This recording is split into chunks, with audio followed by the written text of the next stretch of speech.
마가복음 초입에 나오는 예수님께서 고향을 방문하신 이야기는 매우 짧습니다. 이 이야기가 마태복음과 그리고 누가복음에서 어떻게 변형되고 변주되었을까요? 이 이야기를 수평적으로 비교하면 마태, 마가, 누가 각각의 복음서 저자가 얼마나 사려 깊고 그리고 신중하며 그리고 세련된 문인인지 문필가인지 우리가 알 수 있습니다.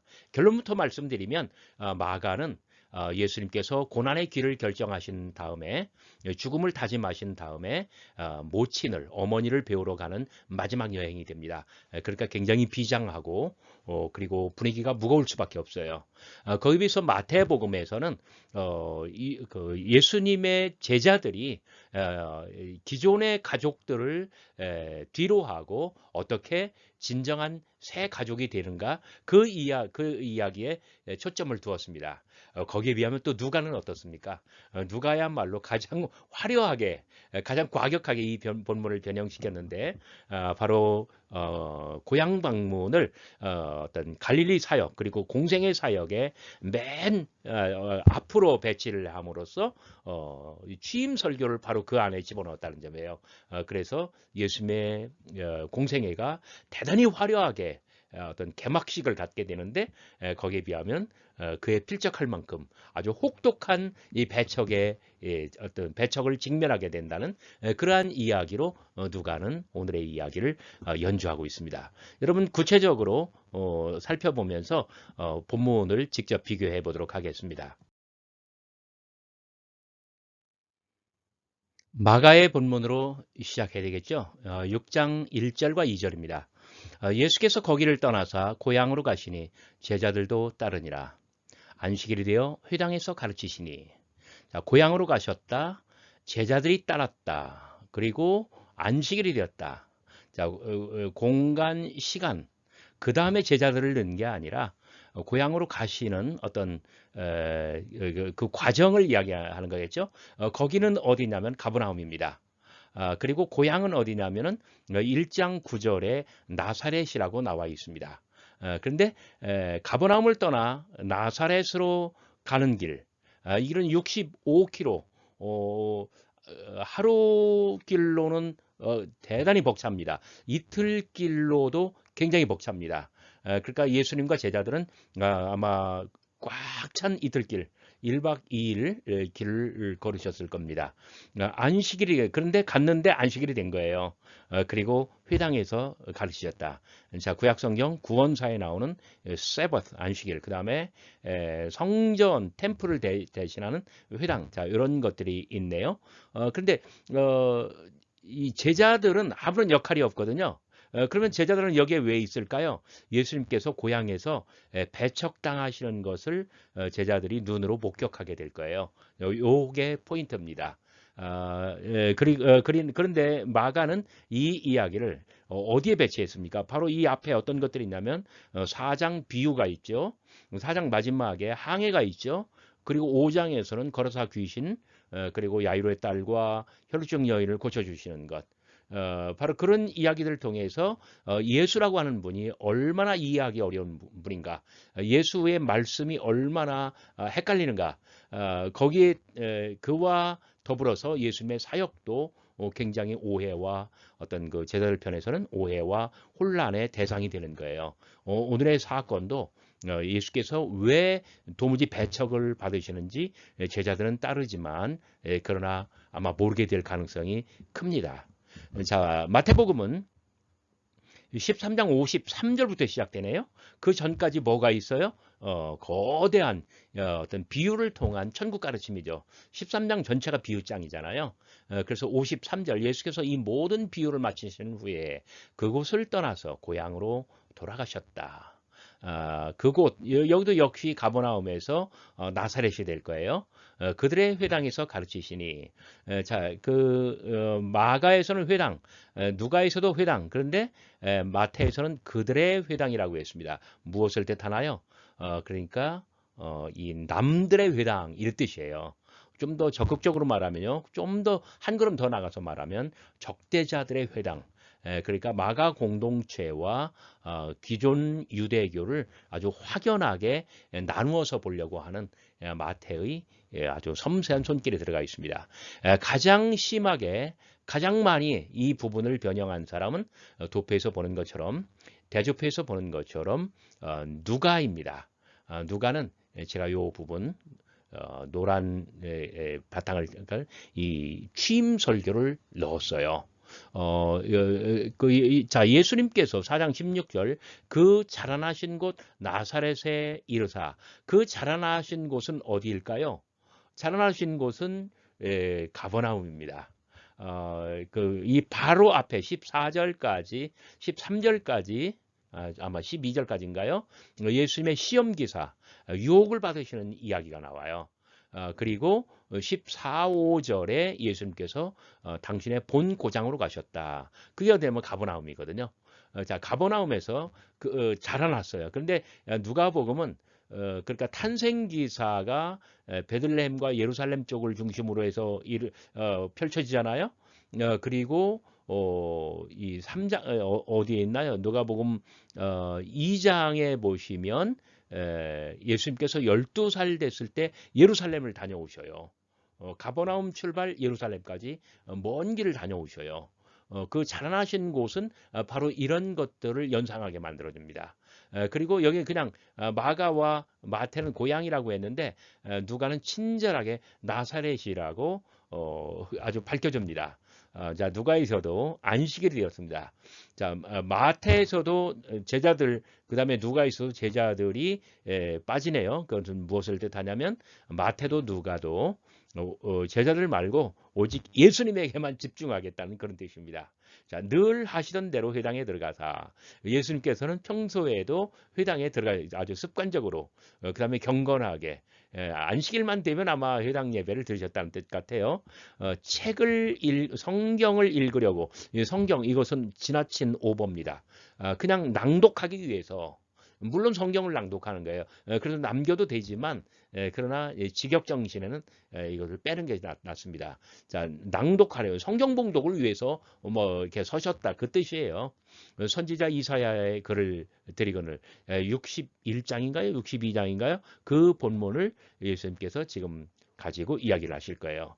자, 선지자 이사야의 글을 드리거늘 책을 펴서 이렇게 기록된 데를 찾으시니, 자, 이사야의 글을 드렸다. 그 다음에 기록된 데를 찾으셨다. 이것은 무엇을 뜻하나요? 성경, 예수님 당시의 성경은 두루마리였습니다. 그래서 여기 책을 펴서 그 다음에 책을 덮어 좋은 번역은 아닙니다. 책을 열고 책을 닫고 여기 책은 비블리온, 바이블이라는 말이 여기서 나왔죠. 이 비블리온을 다시 말해서 두루마리를 열고 이 두루마리를 닫고 뭐 그 뜻이에요. 오늘날 책은 재본되어 있으니까 덮지. 그러나 이 두루마리를 닫는 거죠. 다시 말아버리는 거죠. 그러니까 이 비블리온을 열고 비블리온을 닫고 그 사이에 취임 설교가 들어가 있는 것 여러분 기억해 주시기 바랍니다. 그리고 특히 여기 선지자 이사야의 글을 드리거늘 기록된 데를 찾으시네. 이것은 뭐 두루마리 모세 오경은 굉장히 방대한 양이에요. 한 개의 두루마리로 아마 안 돼 있겠죠. 그러니까 여러 개의 두루마리로 되어 있는데 그러면 이 본문을 누가 이사야 61장인가 62장 이 본문을 누가 정했을까요? 예수님이 정했다는 것을 뜻합니다. 이 이야기는 누가복음의 이 본문은 AD 1세기 회당 예배에 관한 가장 오래된 전승 어떤 자료 가운데 하나입니다. 당대에 좀 더 아마 후대에 좀 더 잘 발달된 그다음 회당 예배는 어떻게 돼 있냐면은 7개의 순서가 나와요. 그런데 1, 3, 5, 7 뭐랄까요? 홀수 1, 3, 5, 7번이 다 기도예요. 구체적으로는 무슨 기도 뭐 있겠지만은 그 사이에 2번이 뭐냐면 어떤 그 쉐마의 어떤 이 교동문처럼 쉐마를 공동 고백으로 하고요. 그 다음에 4번이 뭐냐면 말씀 봉독, 성경 어떤 이 비블리온을 낭독하는 거죠. 그리고 5번이 4번 2, 4, 6, 6번이 바로 뭐냐면 이 설교예요. 자, 2번이 뭐라고요? 쉐마. 4번이 뭐라고요? 어, 그 성경 봉독. 이 어떤 예수님께서 지금 이 낭독하시는 거 바로 요거. 그 다음에 세 번이 아니 죄송합니다. 6번이 뭐냐면 이 설교예요. 지금 예수님께서 이 설교를 낭독하고 설교를 하신 거예요. 다시 정리해 드릴게요. 1, 3, 5, 7번은 기도입니다. 그 사이사이 2, 4, 6번이 회당 예배에서 주요 순서인데 2번 죄송합니다. 예, 2번 쉐마, 그 다음에 4번 성경 봉독, 예수님께서 지금 낭독하시죠. 그 다음에 6번이 바로 뭐냐면 이 취임 설교입니다. 예수님께서 요거를 하셨다는 이야기예요. 자, 그런데 여기 우리말 성경하고 제가 조금 다르게 번역을 했습니다. 주의 영이 내게 임하셨으니 우리말 개혁에는 주의 성령이라고 했죠. 근데 프리우마 토 프리우마 투 큐리오 그냥 주의 영이에요. 내게 임하셨으니. 그다음에 우리말 번역에는 가난한 자에게 복음을 전하게 하시라고 내게 기름을 부으셨다라고 했는데 내게 같은 이야기입니다. 내게 기름을 부으사 가난한 자에게 복음을 전하게 하시고 나를 보내사 포로된 자에게 자유를 눈먼 자에게 다시 보게 함을 전파하며 그다음에 눌린 자를 자유롭게 하고 주의 은혜의 해를 전파하게 하려 하심이라. 그러니까 자 다시 잘 보시기 바랍니다. 취임 설교는 이렇게 되어 있습니다. 책을 펴고 비블리온을 열고 비블리온을 닫는 사이에 말씀의 낭독과 그 다음에 설교가 들어가 있는데 그 사이에 기도가 하나 아마 있었겠죠. 성경은 보도하지는 않습니다. 그런데 그 사이에는 주의 영이 내게 임하셨으니 내게 기름을 부으사 첫 번째 사역 가난한 자들에게 복음을 전하자. 그 다음에 두 번째, 세 번째, 네 번째 사역 나를 보내사 2번 포로된 자에게 자유를 눈먼 자에게 다시 보게 함을. 그 다음에 3번 눌린 자를 자유롭게 함. 그 다음에 4번 주의 은혜의 해를 전파하게 함. 여기 주의 은혜의 해는 희년을 가르칩니다. 그래서 50년마다 돌아오는 희년에는 모든 것들이 하나님께서 창조하신 그 본래의 질서를 회복하고 있죠. 자, 이 모든 것들이 오늘 너희의 귀에 응하느니라. 지금 여기에 바로 이 순간 이 모든 것들이 임하였다. 그러므로 예수님 당신은 바로 이 비블리온 여기 성경이라고 아주 지나치게 번역한 이 비블리온의 완성이며 그리고 당신 안에서 이 모든 것이 됐는데 오늘의 이 뭐랄까요 가장 중요한 단어 누가 보면 가장 중요한 단어는 바로 오늘이라고 하는 단어입니다. 세이메이온 이 모든 것들이 지금 여기에서 이렇다는 거예요. 누가 보면 이렇게 고향 방문을 예수님 공생의 사역에 맨 앞에 배치하면서 취임 설교를 집어넣어서 예수님의 공생의 사역이 이렇게 시작되었다. 그것은 가정에서부터 당신의 집에서부터 시작되었다. 고향 방문에서 시작되었다라고 누가는 말하고 있는 것입니다. 오늘 본문의 두 번째 페이지입니다. 마가복음 6장 2절부터 6절까지 많은 사람들이 듣고 놀라 이르되 이 사람이 어디서 이런 것을 얻었느냐 이 사람이 받은 지혜와 그 손으로 이루어지는 이런 권능이 어찌 됨이냐 이 사람이 마리아의 아들 목수가 아니냐 야고보와 요새라고 읽는 게 옳습니다. 요새와 유다와 시몬의 형제가 아니냐 그 너희들이 우리와 함께 여기 있지 아니하냐 예수께 실족한지라 예수께서 그들에게 이르시되 선지자가 자기 고향과 자기 친척과 자기 집에서는 존경을 받지 못함이 없느니라 하시며 거기서는 아무 권능도 행하실 수 없어 다만 소수의 병자를 안수하고 고치실 뿐이었고 그들이 믿지 않음을 이상히 여기셨더라. 이게 마가의 본문입니다.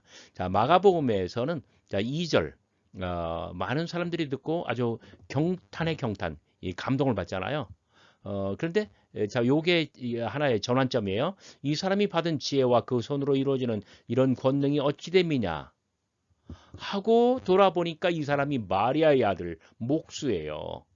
야고보, 요새, 유다, 시몬 그 동생들이에요. 그리고 누이들도 다 아는 우리가 뻔히 아는 사람 아니야. 그러다 보니까 2절에 이 경탄이 이 가족 배경을 알고는 그 다음에 이제 배척하는 단계로 돌아갔다는 거예요. 자, 여기 예수를 배척했다라고 하는 말보다는 사실은 에스칸달리존토 그러니까 이 스캔달이라는 말이 거기 스칸달리조마이 거기서 나왔잖아요. 예수께 걸려 넘어졌다. 예수님에 의해서 이제 뭐랄까요? 시험에 빠져들었다 그 뜻이에요.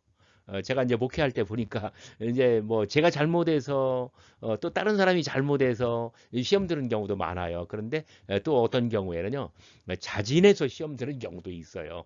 지금 예수님의 가족들 그다음에 마을 사람들이 바로 그런 경우입니다. 자 여기 요새 보니까 헬라어를 제가 일본어 넣었어요. 우리말 개혁에서는 이 개혁 개정에서는 요셉이라고 번역을 했는데 요세이토스 근데 나중에 그 14장, 죄송합니다. 15장 40절, 47절, 그 다음에 16장 1절에 요새가 나옵니다. 거기는 요새라고 해놓고 여기는 요셉이라고 했어요. 마태는 분명 여기를 요셉이라고 바꿔요. 그래서 아마 마태복음에 영향을 받아서 사람들이 뭔가를 조금 아는 게 문제야. 알려면 다 알아야지. 뭘 좀 안다고 마태복음에 요셉이라고 돼 있으니까 여기도 요셉이라고 바꿔버렸는데 그렇게 하면 마가복음이 파열나요. 이 성경의 1.1획도 고치면 안 되는데 이렇게 번역을 한 것이 굉장히 뚱딴지 같이 된 것입니다. 근데 이게 왜 중요하냐면 아까 말씀드린 것처럼 15장 40절, 47절, 16장 1절에서 요새가 나오는데 그때 어떤 작은 야고보와 요새의 어머니 마리아 이렇게 돼 있거든요. 결국 누구냐면 여기 마리아를 뜻하는 거예요. 자, 이 본문에서는 그 예수님의 가족들이 예수님을 반대하는 쪽으로 등장합니다. 마가복음 안에서 예수님의 가족들은 우리가 몇 군데를 선으로 이을 수가 있어요. 자, 1장 9절 예수님께서 출가하실 때 가족들은 예수께 버림을 받은 거예요. 그 다음에 그 3장 20절부터 35절까지 바알사불 논쟁 전후로 가족들 이야기가 나옵니다. 그때 예수의 가족들은 예수의 말씀을 듣지 않고 예루살렘의 서기관들의 말을 들었어요. 그래서 예수가 미쳤다라고 생각하고 예수를 잡으러 오늘 이 길에 어떤 반대로 걸은 거예요. 나사렛에서 가버나움까지. 그리고 밖에 서서 예수를 끌어내려고 하잖아요. 자, 지금 여기서도 예수의 반대편에 서는 거예요. 그래서 이게 마가복음에 나오는 가족들의 이야기입니다. 그런데 15장 40절, 47절, 16장 1절 여기 작은 야고보와 요새의 어머니 마리아 마리아로 대표되는 예수의 가족들은 자 첫째 예수님의 십자가 아래에서 임종을 지킵니다. 두 번째 장례식에 참석합니다. 아리마대 요셉이 하는 거 15장 47절이죠. 그 다음에 16장 1절 그 예수님의 어떤 그 부활의 빈 무덤에 들어가서 부활의 소식을 처음으로 접하게 됩니다. 이런 그 드라마틱한 그러한 어떤 변화가 자 첫째 예수님의 고향 방문 가족 방문, 두 번째 당신의 죽음. 이 두 가지가 모친과 가족들을 완벽하게 변화시켰다라고 하는 그런 어떤 구도가 마가복음에서 성립합니다. 거기서 자 마태는 이 부분을 가장 심오하게 고친 사람이에요. 앞부분에서는 누가가 그런 역할을 했잖아요. 자 마태는 자 그들이 놀라 이르되 이 사람이 이 지혜와 이런 능력이 어디서 났느냐. 근데 그 다음에 맨 마지막에 그런즉 이 사람의 이 모든 것이 어디서 났느냐 어디서 났을까 요 본무 두 개를 어떤 뭐랄까요 포장물로 해서 그 안에 자 첫 번째 이는 그 목수의 아들이 아니냐 두 번째 그 어머니는 마리아 형제들은 누구 아니냐 그 다음에 3번 그 너희들은 다 우리와 함께 여기 있지 아니하냐 그런즉 어디서 왔느냐 그래서 어디서 났느냐를 어떤 열고 닫는 문간으로 만들어 놓고 그 안에 세 개의 부정문을 집어넣었던 거예요. 자 여기 마가에서 마리아의 아들 목수라고 할 때는 부친이 없어요. 마가복음에서는 전체를 통틀어서 요셉이라고 하는 부친의 이름이 단 한 번도 등장하지 않습니다. 그러면 마리아는 사실 남편이 없는 과부가 되는 거고요. 예수님은 마리아의 아들, 그러니까 그 호래 자식이라고 하잖아요, 보통. 애비 없이 자란 그런 아들이 되는 거예요. 자, 여기에는 마가의 두 가지 어떤 의미의 가능성이 있습니다. 첫 번째, 어떤 그 성모 마리아에게 그 동정녀 탄생을 의미하기 위해서 이렇게 마리아의 아들이라고 불렀을까? 그것보다는 아까 말씀드린 것처럼 아비 없이 자란 사람 이게 아마 더 큰 것 같아요. 이런 것들이 불편해서 죄송합니다. 마태는 그 목수의 아들. 그래서 여기 요셉을 이름을 살짝 뭐랄까요? 그 목수라고 바꾸는 겁니다. 다시 한번 강조합니다. 마가복음에서는 예수가 목수가 돼요. 근데 마태에서는 목수의 아들이 돼요. 왜 이렇게 만들었을까요? 자기들이 믿는 어떤 그리스도, 메시아께서 한낱 목수였느냐? 아마 마태는 이게 불편했을 거예요. 그래서 목수였던 요셉의 아들로 나오고요. 그 어머니의 이름은 마리아. 그 다음에 그 형제들은 야고보, 요셉, 시몬, 유다. 자, 시몬, 유다 순서를 바꿨고요. 그리고 요셉을 요셉으로 바꿨고요. 그래서 순환사화에서 모친을 이야기할 때도 야고보와 요셉의 어머니 마리아 이렇게 나중에 이야기할 겁니다. 그 다음, 자, 이렇게 해서 자, 아버지가 등장하고요. 어머니가 등장하고요. 자, 형제들이 등장하고요. 그 다음에 누이들이 나오고요.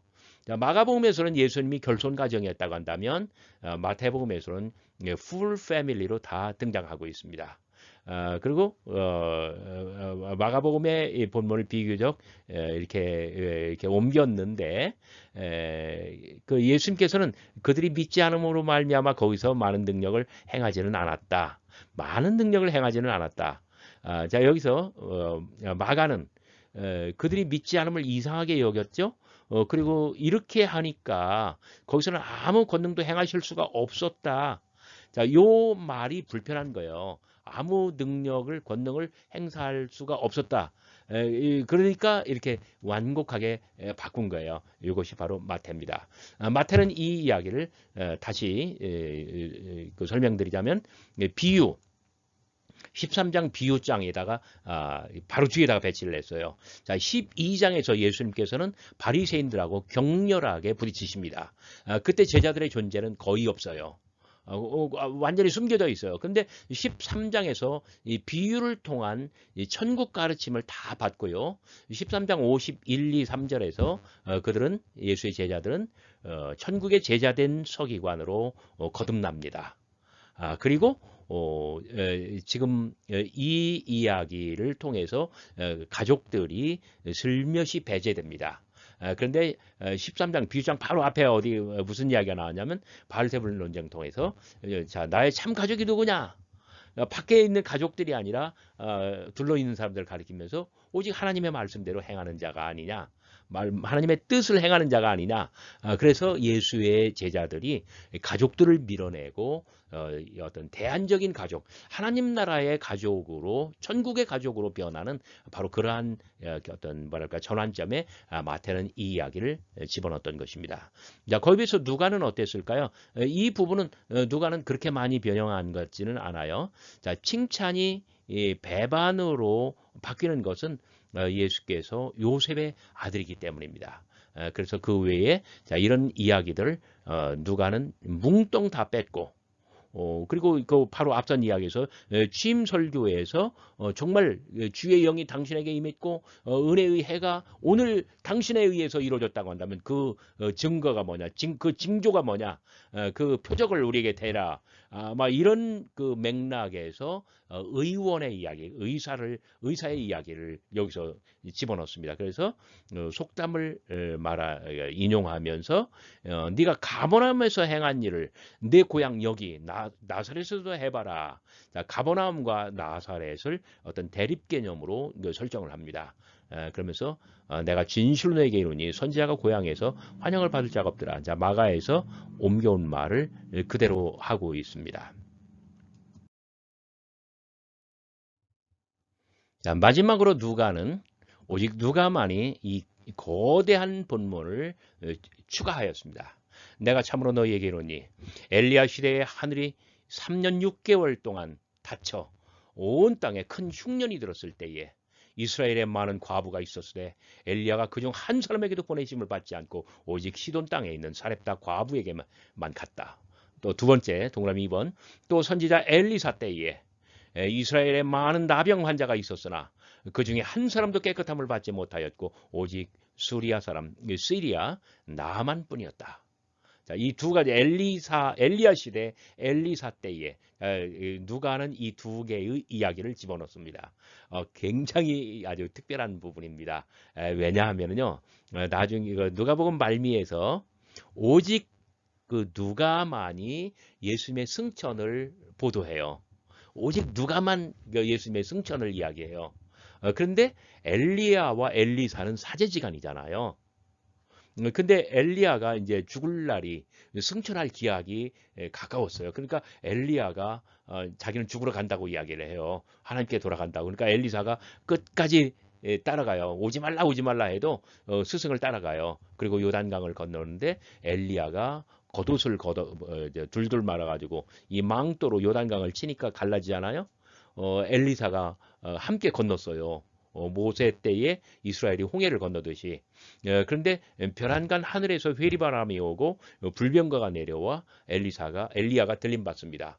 그런데 들림받을 때에 뭐가 떨어져요? 망토가 떨어져요. 겉옷이. 스승은 사라지고 내게 남은 것은 망토, 스승의 겉옷뿐입니다. 엘리사는 그 광경을 다 보았습니다. 그리고 돌아오는 길에 망토를 가지고 스승의 겉옷을 둘둘 말아서 요단강을 치니 그때 요단강이 갈라집니다. 근데 그 사이에 무슨 일이 있었냐면 엘리야가 볼 때 제자가 참 기특하거든요. 내가 너에게 무엇을 해줄까? 내가 하나님께 무엇을 간구할까? 그랬더니 그때 엘리사가 뭘 요구했어요? 갑절의 영감을 내게 주소서 했잖아요. 그래서 엘리사가 갑절의 영감을 받았기 때문에 스승의 옷으로 요단강을 치니까 갈라졌다는 거예요. 그런데 아까 말씀드린 것처럼 오직 누가복음에만 어떤 예수님의 승천 장면이 나오고 예수님의 승천 장면은 엘리야의 승천과 비슷한 거예요. 그 다음에 오직 누가복음만 자매편인 사도행전이 있잖아요. 근데 사도행전에서 어떤 갑절의 성령 아주 막 오순절날 예루살렘 어떤 다락방에 있는 그 120문도들에게 아주 정말 집단적인 성령 체험이 성령 강림이 이루어지잖아요. 그래서 이 엘리야와 엘리사가 바로 예수님과 초대교회의 모형이 되는 거예요. 그런데 여기 잘 보세요. 이스라엘에 그 많은 과부가 있었지만 오직 시돈 지역에 있는 이방인 사렙다 과부. 자, 엘리사 때에 이스라엘에도 그 많은 나병 환자가 있었지만 오직 시리아 지역의 나만. 그러니까 여기 어떤 그 시돈과 이 수리아는 같은 지역이거든요. 결국은 뭐냐면 이스라엘을 버리고 이방인에게로 어떤 천국의 은혜가 갔다는 거예요. 이 말을 하니 결과적으로 어때요? 회당에 있는 자들이 막 극단적으로 분노해서 여기 동네는 도시입니다. 가버나움 밖으로 나사렛입니다. 나사렛 밖으로 끌고 내려가서 비탈 산 낭떠러지에서 예수를 떨어뜨려 죽이려고 했는데 예수께서 저벅저벅 걸어서 거기를 빠져나오셨다. 이 이야기가 누가복음에 있습니다. 무엇을 뜻하나요? 이것은 완벽하게 누가의 어떤 구원의 3단계 어떤 누가의 구속사를 보여주는 대목입니다. 초창기부터 예수님 사역의 초기부터 구약의 어떤 그 이스라엘을 벗어나서 예수님을 통해서 오늘 그 모든 은혜의 해 주의 영이 내게 임하고 그 은혜의 해가 완벽하게 성취되었고 어떤 시간의 어떤 지성소가 되죠. 그리고 나서는 예수님의 공생의 다음에는 복음이 이방 세계로 그 사도행전 1장 8절처럼 뭐예요? 예루살렘, 온 유대, 사마리아 그리고 이방 땅끝 그런 누가의 신학이 깊숙이 들어가 있는 그러한 장면이라고 볼 수 있습니다. 여러분 끝까지 복잡한 이야기 잘 들어주셔서 대단히 감사합니다.